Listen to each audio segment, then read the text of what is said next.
when it comes to brisket, it's tough because it's such a long process and there's so many in betweens that you should take note of.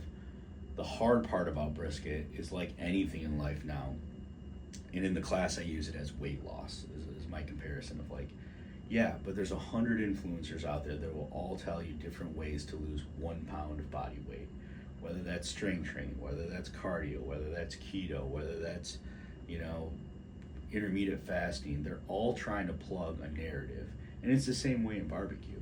It's that, you know, you're only going to get so far with real, honest, genuine content. After that, you got to have some sort of shock value, some sort of tagline, something else. And then on top of that, you're probably trying to plug something on the back end that's going to get you some money.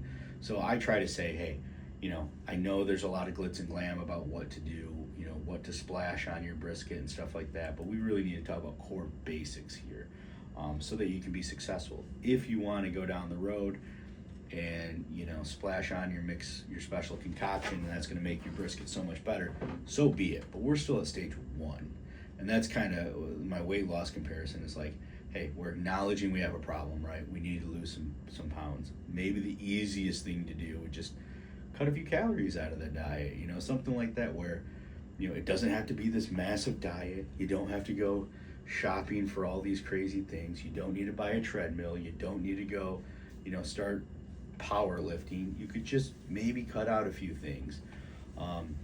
That might be the easiest way to start off with. And then it's like, hey, I've lost a couple pounds. This isn't that bad. I can do some more of this. I look at the same way with barbecue, of like, hey, I just knocked a brisket out. Now I can do XYZ, and I'm motivated now. Now I've got a little bit. But if you try to do all these extravagant things, you buy all this extravagant equipment, it's real easy to say, this isn't worth it. The heck am I doing here? And then never approach it again. So barbecue can be tough. It can also be very approachable and very rewarding if you want to put the time and the energy in.